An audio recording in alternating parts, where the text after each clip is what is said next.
ठीक है। हमारा जो क्वेश्चन है वो ये है कि जो लास्ट क्लास में हमने देखा था इंटीग्रल डोमेन के डेफिनेशन में थोड़ा सा कंफ्यूजन था कि किसी बुक में कुछ लिखा हुआ है, किसी बुक में कुछ लिखा हुआ है। तो एक तो चीज है जीरो डिवाइजर। क्या है? Zero divisor.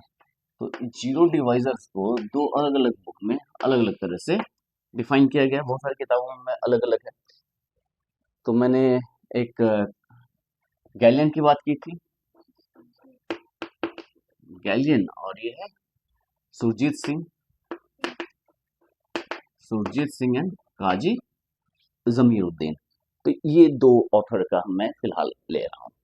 ठीक है। नियर अबाउट सब जगह इन्हीं दो तरह का वेरिएंट चलता है। ठीक है। इन दो वेरिएंट में गैलियन में आते हैं सबसे पहले यूनिटी का डेफिनेशन। ठीक है। तो वहां पर यूनिटी के लिए हमने कहा यूनिट एलिमेंट का डेफिनेशन क्या है कि ए बी, कोई एलिमेंट को ई को यूनिट बोलेंगे कि A E is equal to A E is equal to A for all A belongs to R. ठीक है। तो ऐसा यदि ई मिल जाए जो इसको सेटिस्फाई करे, उसको क्या बोलते हैं?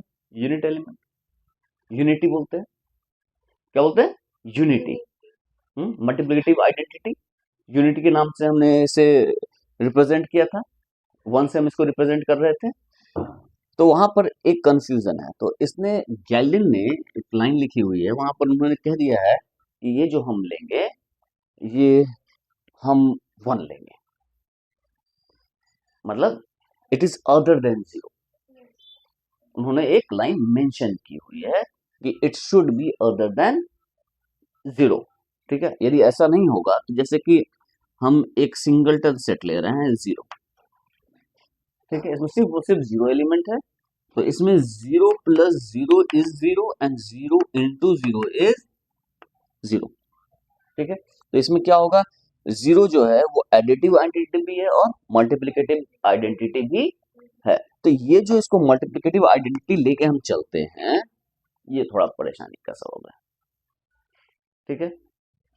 तो उस केस में ये जो है वो इंटीग्रल डोमेन हो जाएगा यहाँ पर, इनके डेफिनेशन के अकॉर्डिंगली। ये क्या हो जाएगा? इंटीग्रल डोमेन हो जाएगा। इंटीग्रल डोमेन क्या कहता है? विदाउट जीरो डिवाइजर और विदाउट जीरो। तो मैथमेटिक्स में एक इंपॉर्टेंट सेक्शन है, वो कहता है कि कोई प्रॉपर्टी है। ठीक है। कोई प्रॉपर्टी है और वो प्रॉपर्टी को सेटिस्फाई करने वाला कोई भी एलिमेंट नहीं है उस सेट में, तो हम ये नहीं कह सकते कि वो उसमें होल्ड नहीं कर रहा है। ठीक है। ये एज्यूम किया जाता है कि वो होल्ड कर रहा है। ठीक है। जब तक कि उसका अगेंस्ट कुछ ना मिले। ठीक है ना। अब जैसे भगवान है कि नहीं है, ठीक है ना, तो हम मानते हैं कि भगवान है जब तक आप प्रूफ ना कर दे कि ये नहीं। ठीक है। तो मैथमेटिक्स में कुछ ऐसा ही है कि अब जैसे कि proper zero, no proper zero divisors की बात की जाती है। No proper zero divisors. तो जीरो जो है, ये इम्प्रॉपर जीरो डिवाइजर है, ट्रिवियल जीरो डिवाइजर है। इसमें कोई भी प्रॉपर जीरो डिवाइजर है? नहीं है। इसमें देखिए एलिमेंट है जीरो है, उसके सिवा कुछ है ही नहीं। तो it is a ring without proper zero divisor. Without proper zero divisor है। It is a ring without proper zero divisor. और ये कम्यूटेटिव रिंग भी है। तो हमने डिफिनेशन पढ़ा था, a commutative ring without proper zero divisor is an integral domain. यहाँ पर सूर्य सिंह में a commutative ring, a commutative ring without proper zero divisor is called an integral domain. इसको हम क्या बोलते हैं? इंटीग्रल डोमेन बोलते हैं। तो उस केस में ये बन जाएगा इंटीग्रल डोमेन। और यदि ये इंटीग्रल डोमेन बन गया तो ये एक परेशानी हो जाएगी, क्योंकि फील्ड जो है finite integral domains are field. हम एक थ्योरम पढ़ेंगे, finite integral domains are field, तो ये क्या बन जाएगा, फील्ड। और फील्ड में कम से कम 2 एलिमेंट होना चाहिए, ठीक है, क्योंकि फील्ड में नंबर ऑफ एलिमेंट्स, कोई भी फाइनाइट फील्ड है वो p के पावर n के फॉर्म में होता है, ये प्रूफ है सबका। तो हम जो बेसिक में गड़बड़ कर देंगे सब गड़बड़ हो जाएगा, ठीक है। तो यहाँ पर जो सुरजीत सिंह की बुक है वहां पर इंटीग्रल डोमेन में कहता है कि इसकी डिफिनेशन में हल्का सा चेंज किया जाता है, लिखा तो उन्होंने ये है लेकिन इसमें हल्का सा चेंज करके इसको ठीक किया जा सकता है। इसमें सिर्फ इतना लिखना है, a commutative ring without proper divisor is called an integral domain provided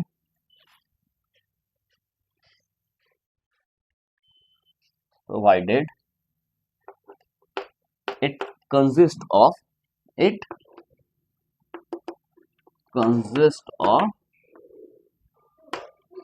more than one element, ठीक है। अब यहाँ पर फिर एक कंफ्यूजन है, इसमें क्या कह रहा है कि ये 2z जो है इसके अकॉर्डिंगली ये इंटीग्रल डोमेन हो जाएगा, क्योंकि इसमें आइडेंटिटी एग्जिस्ट नहीं कर रहा है। तो यहाँ पर जो है गैलियन में डेफिनेशन लिखा हुआ है, a commutating ring with unity is called an integral domain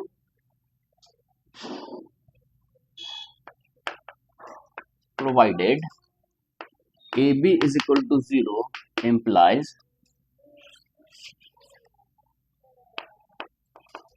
either A is equal to 0 और B is equal to 0, मतलब without proper zero divisor AB is equal to 0, या तो A 0 या फिर B 0 हो।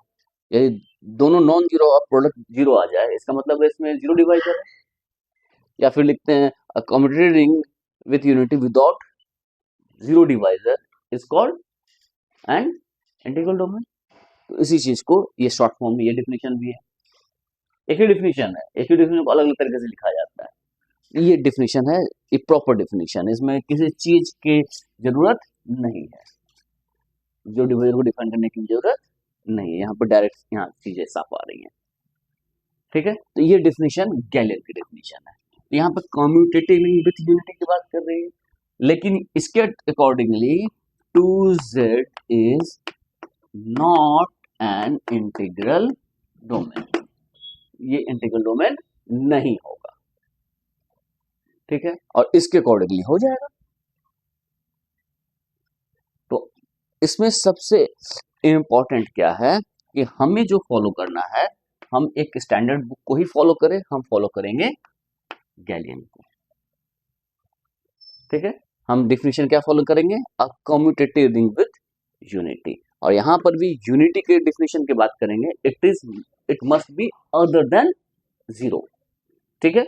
जीरो जो है इसमें जीरो इसका मल्टीप्लिकेटिव आइडेंटिटी भी हो गया और एडिटिव आइडेंटिटी भी हो गया, ठीक है। इसमें तो कितना भी ऑपरेशन है हर एक के रिस्पेक्ट में जीरो एक ऑपरेशन हो जाएगा, ठीक है। तो इस केस को हटा दिया जाता है क्योंकि कंफ्यूजन क्रिएट करेगा आगे जाके, ठीक है ना।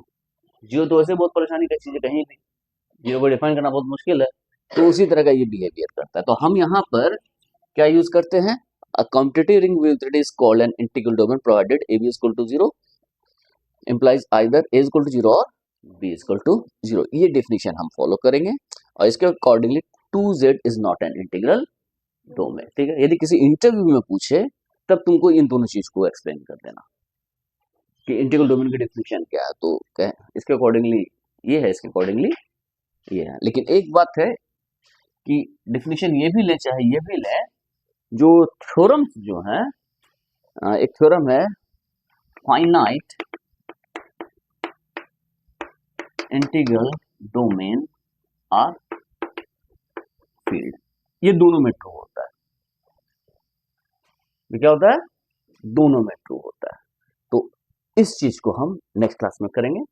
आपका काम है कि पहला एक्सरसाइज आपको कंप्लीट करना है, क्योंकि